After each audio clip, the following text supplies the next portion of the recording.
Жирэмсэн эмэгтэйчүүд ингээд ядраад байна ингээд ер нь жирэмсэн болохоор чи ядрах хэвээр угаасаа л ядарна одоо хоёр хүн хоолж байгаа ч үл ундалж байгаа ч илүү те ингээд энэ ер нь заавал ядрахал хэвээр юм шиг юм сэтгэлдэлтэй одоо хүмүүс бодоод байна шүү дээ. Тэгэхээр энэ ер нь ядраад байгаа нь юунаас нөлөөлж байгаа юм шимт хичээлийн асуудал шалтгаан байна уу?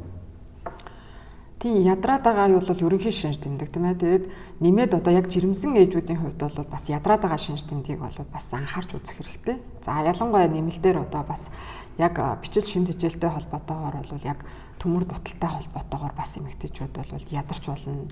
За нэмэгдэж одоо яг ядрах дээр нэмэгдэж одоо ажиглах ёстой шинж тэмдгүүд тэгэхээр мэдээж одоо арьсны өнгө цайвар байх. За нэлээд ядрах. За дээрэс нь одоо хумс хэврэгших гэдэг юм уу энэ шинж тэмдгүүд бол яг төмөр дутлын гаралтай одоо цус багталтаас үүдсэн ядрах төр шинж тэмдгүүд байдаг тийм.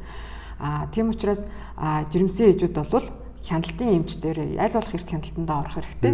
Тэгээ хяналтын эмчийн одоо үзүүлэх шаардлагатай шинжилгээ үзлэгтэй хамрагдаад за тэр бичиж чимж дээр юм дутлын одоо шалтгаан байх юм бол хоол дороо за олгогдож байгаа одоо бичил тэжээлийн одоо нэмэлт бэлтгэлээ авч хэрэглэх ингэснээр бол тухайн дээр ядрах шинж тэмдгүүд бол цаавар багасна.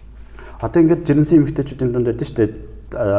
Үснэ ингээл унаал хугараал те нэг юм сөс хийсэн ингээл яваад байдаг шүү дээ. Ингээл төр жирэмснэл болсон бол заавал энэ үс гэдэг нь унах хэвээр эсвэл хумс нь хугардаг мордог байх хэвээр арьс нь хураачдаг байх хэвээр юм шиг л бид нар ойлгоод байна. Гэтэл энэний шалтгаан төмөр дутлаж болох уу?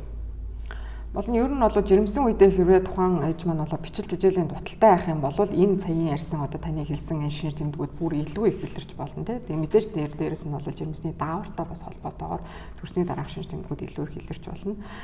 Ганцхан бас энэ ээжийн шинж тэмдгээс гадна бас ургийн асуудал бол маш чухал. Төмөр дутал нь маань бол одоо хэрвээ ээж маань төмөр дуталтай байх юм бол төрж байгаа одоо хүүхэд маань бас төмрийн нөөц агуулмжгүй ийм одоо хүүхэд төрн. За тэгээ эхний 6 сар бол одоо няраа маань бол одоо эхний 1 сар за цаашлаад одоо 6 сарын хугацаанд бол эхний сүгээр дагнаа болдог.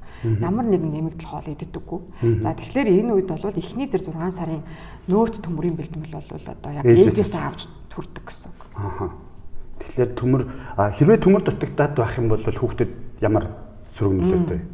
Төмөр дутагдаад байх юм бол хүүхд бас өөрөө нэг хоцрогдол. За яг нэмэгдээд бас яг танин мэдгүй хоцрогдол анхаарал одоо зөвхөн одоо тийм бага насны хүүхдүүдээр бол одоо анхаарал дутмагших, ядрах, суйлдах, за дээрэс нь одоо танин мэдгүй хоцрогдлууд, өсөлтийн хоцрогдлууд ч гэсэн одоо илэрч эхэлдэг. Төмөртөө анхаарах хэрэгтэй. Анхаарах хэрэгтэй. За алгалаа. Окей.